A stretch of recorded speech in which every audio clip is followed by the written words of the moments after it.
예, 또 한두 주간 또 평안하게 잘 지냈습니까?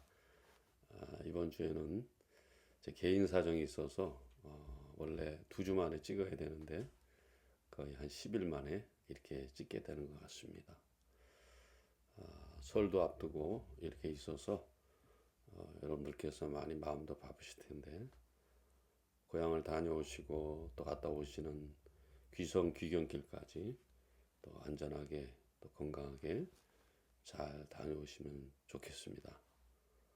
또 참 이런 격변의 시대에 우리가 살고 있기 때문에 이럴수록 우리는 말씀에 입각한 믿음을 가지고 하루하루 하나님을 소망하면서 또 참아내면서 또 영광스러운 열매를 기대하면서 그렇다고 뭐 그 영광스러운 열매가 어떤 나의 사리사욕을 채우는 것은 절대 아니죠.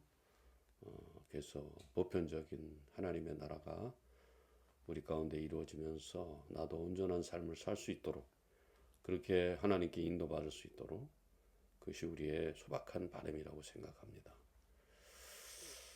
저는 오늘 믿음에 관한 묵상을 준비를 했습니다. 믿음이라는 것이 이따가도 말씀을 올리겠습니다만 참 많이 회자가 되고 또 언급이 되고 또 믿음이 뭐냐에 대한 관심사가 많지만 실제로 우리 그리스도인들 교회 다니는 교인들 개개인을 잡고 물어보면은 그 믿음에 대한 분명한 이해가 별로 크게 많지 않은 것 같아서 오늘 저는 특별히 믿음에 관한 그런 묵상을 함께 나누고자 합니다. 이 주제와 관련된 하나님의 말씀은 마가복음 1장 14절과 15절 2절만 봉독하도록 하겠습니다. 신약성경 53면 정도에 있겠습니다. 마가복음 1장 14절과 15절 2절 우리가 함께 읽도록 하겠습니다. 14절입니다. 요한이 잡힌 후에 예수께서 갈릴리에 오셔서 하나님의 복음을 전파하여 이르시되 때가 찼고 하나님의 나라가 가까이 왔으니 회개하고 복음을 믿으라 하시더라. 아멘. 오늘 묵상의 제목이 성도는 누구입니까? 그런 제목이 되겠습니다. 어떻습니까, 여러분? 성도는 누구라고 생각하십니까?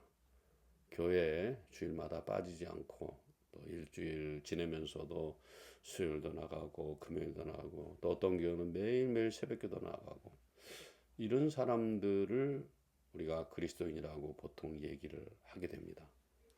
또 뿐만 아니고 교회 관습과 또 교회 전통에 익숙한 사람?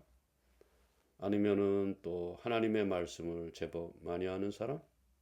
이렇게 이런 사람들을 우리가 성도라 혹은 교인이다 이렇게 얘기하는데 제가 생각할 때는 그런 정의 가지고서는 너무 빈약하다. 다 표현한 것이 아니다. 그렇게밖에는 말씀드릴 수밖에 없을 것 같습니다. 그러면 1세기 주님 당시에 그리스도인들이라는 사람들의 정체성은 무엇이었을까? 그 보면은 그리스도인이란 무엇보다도 믿음을 가진 사람들이었다. 이렇게 표현이 되고 있습니다. 오늘도 이 본문 말씀을 보면은 회개하고 복음을 믿으라 그렇게 말했습니다. 다시 말씀드리면 하나님의 말씀을 믿으라는 것이죠. 이것이 바로 그 당시에 성도로서 표현됐고 또 그렇게 알려져 있었다는 것입니다. 당시 그리스도인들은 예수 그리스도의 명령에 따라서 뭔가를 믿고 행하는 사람들이었는데 그 당시에 1세기 로마 제국의 지배하였던 그 당시의 사회 속에서는 그것이 매우 낯설은 그런 모습이었다. 이렇게 말씀을 드릴 수가 있겠습니다. 그 당시에는 제가 지난주에도 말씀을 올렸습니다만은 로마 제국의 지배 아래서는 신과 신전을 만들어 놓고 거기서 제사 지내면서 그걸 종교 생활이라고 했고 그것을 그냥 단순하게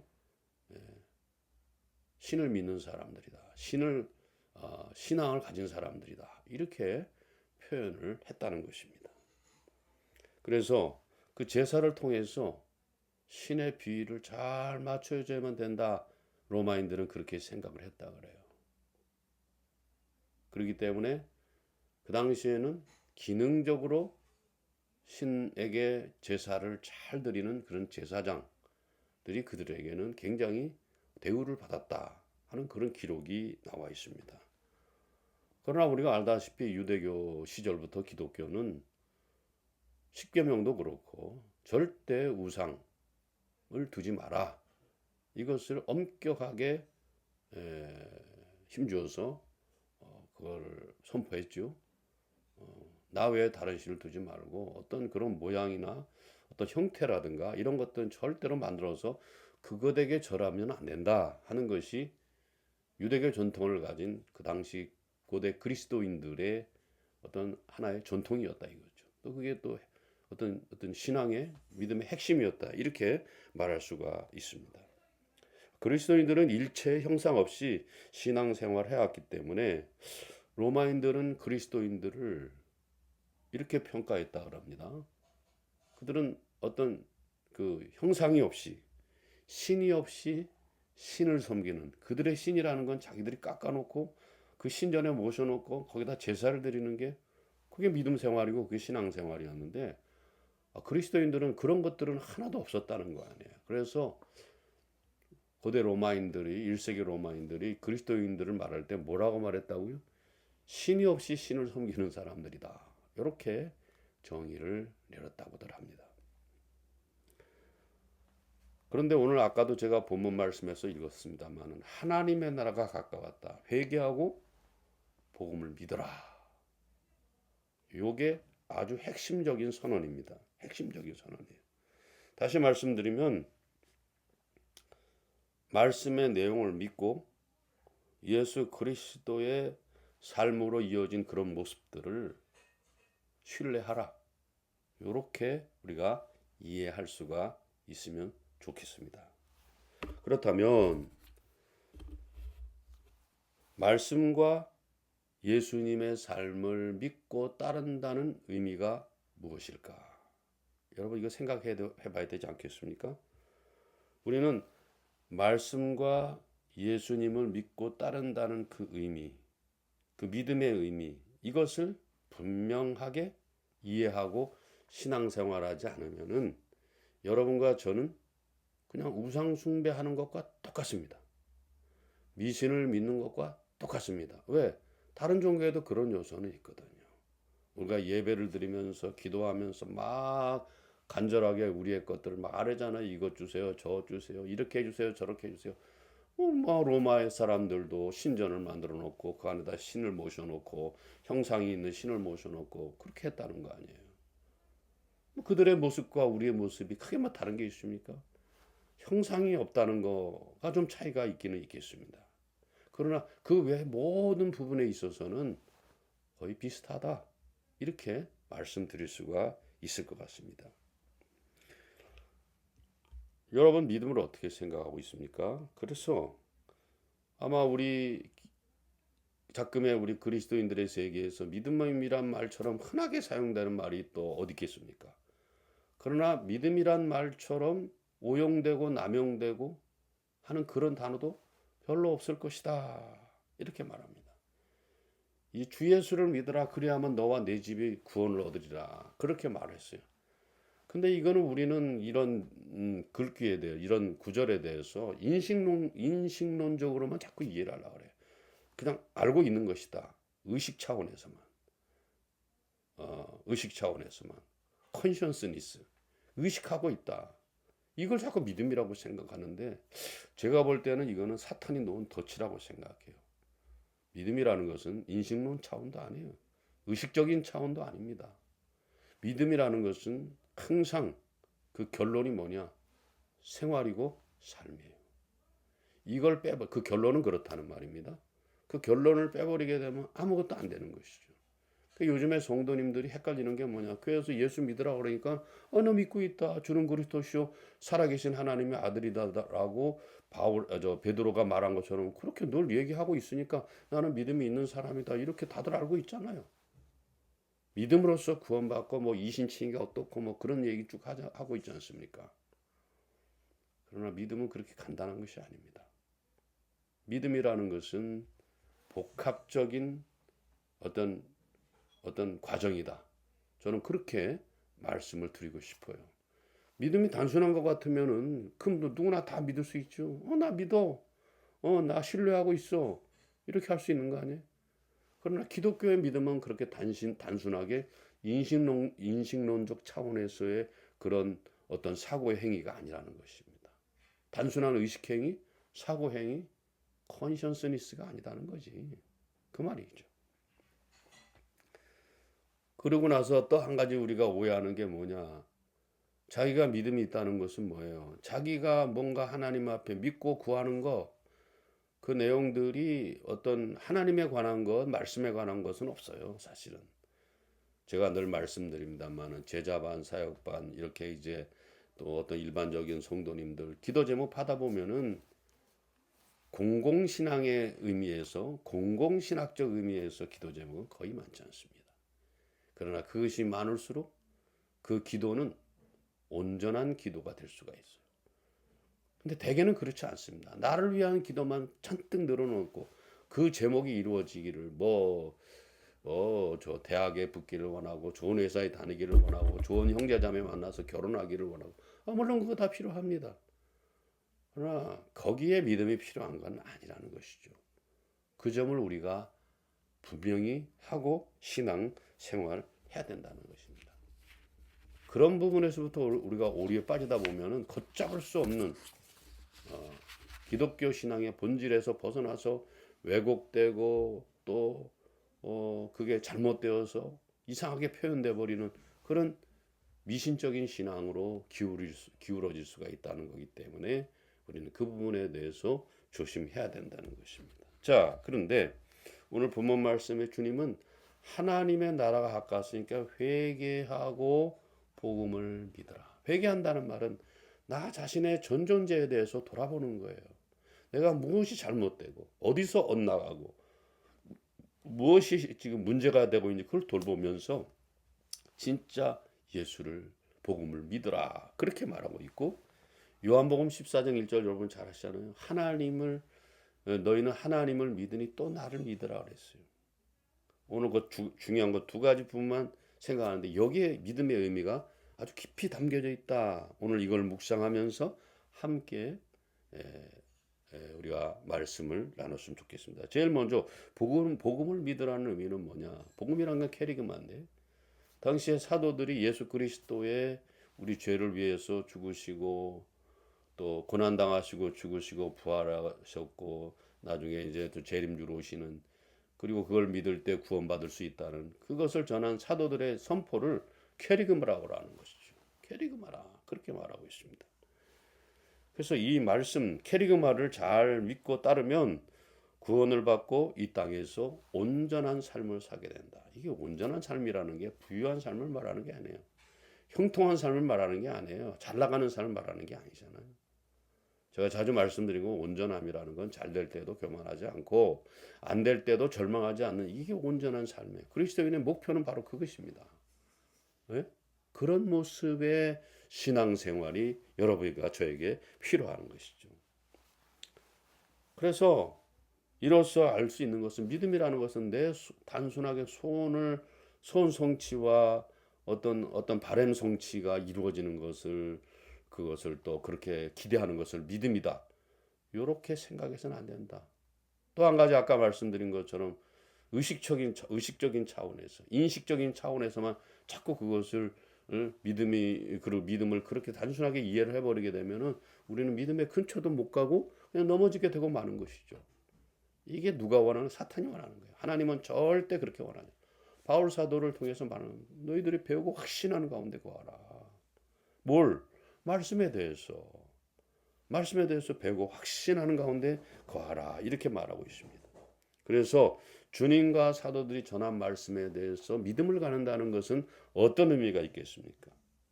주님과 사도들이 전한 말씀에 대해서 잘 알아야 됩니다. 잘 알아야 된다는 거예요. 그리고 동의하고 어그리하고 그 다음에 실천하는 거예요. acting, practice, 행하는 것입니다. 이 세 가지가 있을 때 우리는 믿음이 있다 이렇게 말하는 거예요. 근데 우리는 그냥 알기만 해도 믿음이 있다고 말해요. 성경 말씀을 알기만 해도 아유 저 사람 마태복음 몇 장 몇 절에 뭐가 있는 거 다 알고 있어. 저 사람 믿음이 좋은 사람이야. 이렇게 평가해 버리잖아요. 그건 믿음이 좋은 게 아닙니다. 또 설교 말씀 듣고 아멘 아멘, 성경 말씀 듣고 아멘 아멘, 그것까지만 해도 또 우리는 믿음이 좋다라고 그렇게 착각을 하고 있습니다. 그러나 그렇지 않습니다. 알고 동의하고 실천하는 그 과정까지 나갔을 때 그 사람이 참 믿음이 있는 사람이다. 이렇게 우리가 정확하게 표현할 수가 있다는 것이죠. 그래서 다시 한번 말씀드립니다만 믿음이라는 건 단순히 개인의 신념, 의식, 개념인식 이게 아니다는 것이. 대개 우리가 교인들 그걸 정확하게 이해를 못 해가지고 또 그것에 대해서 목사들도 제대로 알고 가르치는 사람이 별로 없어요. 지도 흥얼흥얼대고 거기에 흥얼흥얼대고 거기에 아무것도 없다 보니까 목사는 맨날 교회 크게 만드는 데만 눈이 벌게 가지고 달려드는 거 아니에요? 그건 안 되는 거예요. 예수님을 하나님에 대해서 정면으로 대적하는 사람들이에요. 겉으로는 교회 예배당 지어놓고 막 자기들끼리 막 열불나게 하고 있지만은 하나님을 대적하는 모임이에요. 이건 아니라는 것이죠. 여러분 그것을 분명하게 구분해야 됩니다. 나중에 후회하면 뭐 하겠어요? 아무 의미가 없는 거죠. 아무 의미가 없는 거예요. 그리고 복음서나 서신서를 보면은 주님도 그랬고 사도들도 그랬고 그 선포된 말씀 속에 보면 명령형이 많아요. 그게 왜 그러는 거냐? 믿음에 도달하는 과정이 삶이라는 걸 보여주는 것이에요. 명령 행하라 이 말이지. 삶으로 보여줘라, 삶으로 가져가라, 삶으로 나타내라. 이것이 바로 믿음의 본질이다. 이거를 여러분 놓치면 안 되는 것이죠. 반드시 이걸 우리가 알고 그렇게 있어야 된다. 그래서 신학적으로도 지정의라 그랬어요. 믿음의 요소 지정의. 알고 또 동의하고 의지적으로 실천하는 것. 이게 믿음의 3요소예요. 절대 여러분 이걸 놓쳐서는 안 된다는 거죠. 평생 여러분 가져가시기 바랍니다. 죽는 그때까지. 하나님 앞에 부름받는 그때까지 이 아름다운 신앙의 믿음의 모습을 견지하며 나가는 저와 여러분이 되면 좋겠습니다. 자, 그래서 아까 말씀드린 것처럼 이 믿음에 대해서 우리가 이렇게 이해할 때 알면서부터 동의하고 실천하는 데까지 이렇게 나갈 때 이 사람이 믿음이 온전한 믿음이 될 수가 있는 거예요. 참 믿음이다, 제대로 된 믿음이다, 이렇게 말씀드리고 수가 있습니다. 그리고 우리가 이 말씀이라는 것은 하나님의 언약에 기초한 거잖아요. 예. 그렇기 때문에 올드 테스타멘트, 뉴 테스타멘트 언약입니다. 예수님께서 우리에게 말씀하셨을 때 즉시 이루어지는 건 아니에요.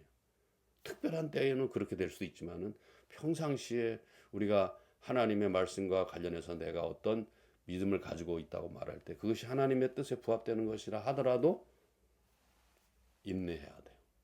인내해야 돼요. 그리고 기다려야 되고 인내해야 돼요. 그래야지 이루어지는 것이죠. 여러분 잘 아시겠습니다만은 자 기다리고 인내하다 보면은 내가 깨끗하게 정화되는 걸 알 수가 있어요. 내가 처음에 A라는 그런 어떤 그런 바램을 가지고 주님 앞에 나갔는데 말씀에 비춰서 믿음 생활을 하다 보니까 그게 A가 아니구나, B구나, 그렇게 우리가 알게 되는 것이죠. 그러니까 막 주세요, 막 지금 안 주면 안 됩니다. 당장이 right now 지금 당장 떨어지게 해주세요. 이거는 잘못된 것이에요. 하나님의 때와 우리 때가 다른데 어떻게 그렇게 하나님 앞에 투정 부리듯이 그렇게 말할 수 있어요? 물론 급한 거는 그렇게 할 수 있어요. 경각간에 목숨이 달려 있다거나 경각간에 또 내가 일자리를 잃어서 생활이 안 된다거나 네, 그런 것들에 대해서는 세계에 있어서 아주 중요한 포인트에 대해서는 우리가 하나님 앞에 기도할 수 있죠. 할 수 있죠. 그러나 그렇게 되지 않는 것에 대해서는 우리는 잘못된 믿음의 모습을 가져서는 안 돼요. 말씀 자체가 언약이기 때문에 언약이라는 거는 내가 뭐 해줄게 이렇게 하지. 응? 그러니까 시간이 필요한 거 아니에요. 기다려야 되고 인내해야 되고. 그 점도 우리가 덧붙여서 믿음 생활에 꼭 이해하고 신앙생활 해야 된다. 요거를 말씀을 드릴 필요가 있습니다. 그래서 결국에는 이렇게 우리가 기다리고 또 참고 이렇게 인내하다 보면은 내 뜻은 이제 그냥 흐물흐물해지는 거예요. 누가 서냐? 하나님의 뜻만 서게 되는 것이죠. 나는 죽고 그리스도만 살게 된다. 내 어떤 감정은 죽어버리고 내 어떤 그런 욕망은 죽어버리고 그리스도의 말씀만 살아나게 된다. 바로 그 의미가 그거 아니겠어요? 그게 바로 예수를 나의 주인으로 모시는 거지. 그냥 예수님을 자기의 시다바리로 알고 자기의 수단으로 알고 이런 사람들 엄청 많잖아요. 엄청 많아. 그런 사람들 밑에 신앙생활하는 혹시 여러분들 가운데 그런 분이 있다면 참 불행한 겁니다. 여러분. 안타까운 거예요. 특별히 대형교회. 예. 아무 생각 없이 개념 없이 돈이야 나를 편하게 받쳐주지. 저도 돈 있어 보니까 좋더라고요. 그러나 그건 나의 영혼을 갉아먹는 거고 나의 영혼을 점점 침체시키는 거 아니겠어요? 그런 것은 절대 안 된다. 자, 이거 우리가 믿음에 대해서 이렇게 우리가 이해를 했기 때문에 제가 우리가 함께 나눈 이 믿음에 관한 내용들 다시 한번 여러분 마음속에 잘 기억하고 앞으로 믿음 생활하는 것은 바로 그렇게 하는 것이다. 이렇게 이해하시면 좋겠습니다. 또 하나 하나님에 관해서 또 주님에 관해서 또 주님은 믿음에 관해서 뭐라고 말했어요? 하나님을 믿으니 또 나를 믿으라 그랬어요. 이것도 또 묘한 표현이잖아요. 한번 그 의미가 뭔지 또 한 번 더 생각해 보겠습니다. 주님은 이 땅에 계실 때 많은 그런 사역을 했어요. 어떤 교훈을 하셨죠. 그러니까 그걸 뭐라 그럴까? 가르치는 사역, 치료하고 치유하고 권면하고 더 나아가서는 책망도 하셨어요. 예. 근데 이게 보면은요. 사회적으로 어려움 당하고 소외당하고 불쌍한 사람들에게만 하나님께서 복음을 전하는 게 아니에요. 지도자들, 엇나가고 있는 지도자들, 리더들에 대해서도 서슴없이 책망하셨잖아요. 저는 그걸 책망사회라고 부르고 싶어요. 책망사회다. 그 기회 있을 때마다 회당에 나가서 또 혹은 저작거리에서 산에 오르셔서 하나님의 말씀을 전하셨다는 거죠. 이게 이제 어떻게 보면은 가르치는 사역 아닙니까? 선포 사역인데 그 당시에 문맹률은 뭐 아시죠? 되게 다 못 배운 사람들이잖아요. 그 때문에 예수님께서 들에서 산에서 성전에서 이렇게 선포 사역을 할 때 그 내용을 듣는 뭐 다 알아듣는 건 알아들으니까 글은 못 써도 그게 엄청난 어떤 복음 이해에 대해서 영향을 끼칠 수밖에 없었다는 것이죠. 정말 새로운 것이었어요. 그 때문에 뭐 그 수많은 무리들이 3, 4일 따라다니는 건 그건 보통이었다. 복음서가 그렇게 기록하고 있잖아요. 얼마나 좋은 말씀이었으면 그렇게 했겠습니까? 그래서 예수님도 이 사람들이 나를 따라다니니까 지금 4, 5일째 됐다. 이게 이 사람들이 지금 먹을 것이 없다. 그렇게 하기도 하지 않았습니까? 특별히 그렇게 소외된 사람들, 고통받는 사람들, 불쌍한 그 사람들에게 복음을 전했다. 그리고 구원받으라 그랬다. 이건 아주 선한 일 아닙니까? 선한 일이다 이 말. 그리고 예수님께서는 로마 당국자들, 유대 종교 지도자들 서슴없이 책망을 했어요. 올바르지 못하다. 바르게 해라. 이렇게 했잖아요. 이거는 옳은 일이죠.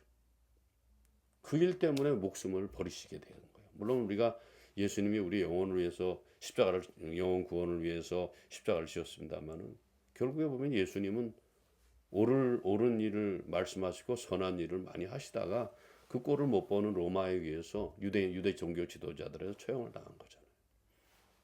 그분은 그런 일에 목숨을 거신 거예요. 생명을 걸었다 이거죠. 그래서 결국 죽으셨어요. 그러나 우리가 아는 것처럼 죽은 지 사흘 만에 부활하셨어요. 무슨 말입니까? 하나님께서 예수가 하신 그 올바른 일, 선한 일, 자, 복음 전도 사역, 치유 사역, 치료 사역, 돌봄 사역, 그리고 책망 사역, 이 모든 것들 때문에 그 일하다가 죽으셨지만 살아내셨다는 말은 하나님께서 예수가 하는 모든 일이 옳은 일이고 선한 일이었다는 것을 인정해 주셨다는 거예요. 부활에는 그런 의미가 담겼습니다. 부활에는 그런 의미가 담겼다는 것입니다. 그래서 우리가 이제 믿는 것은 뭐냐? 나도 그러기 때문에 예수 그리스도가 이 땅에 계실 때 선한 일, 옳은 일을 위해서 최선을 다하셔서 죽기도 하셨지만은 결국에는 살아나셨기 때문에 나도 주님을 따라서 옳은 일과 선한 일에 최선을 다할 때 나도 하나님 앞에 인정받는다. 나도 하나님 앞에 나갈 수 있다. 나도 하나님 앞에 인정받을 수 있다는 것이 우리의 바로 믿음이에요. 그 초점이 뭐예요? 옳은 일 해야 됩니다. 선한 일 해야 됩니다.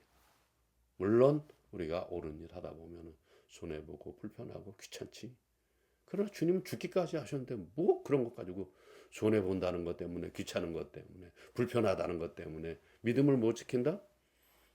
그냥 아무것도 하지 말라 그러세요.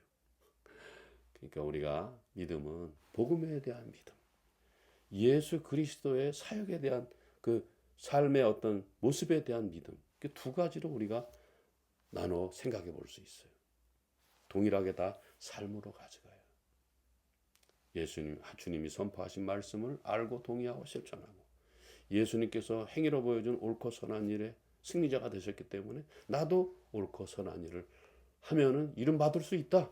이게 바로 믿음이에요. 이 핵심 두 가지를 놓쳐서는 안 될 것입니다. 이런 삶을 우리가 살게 될 때에 여러분과 저는 온전한 삶을 살아낼 수가 있어요.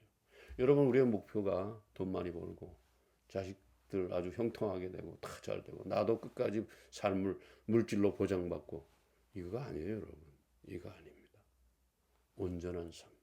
잘 될 때도 교만하지 않고 안 될 때도 절망하지 않는 것.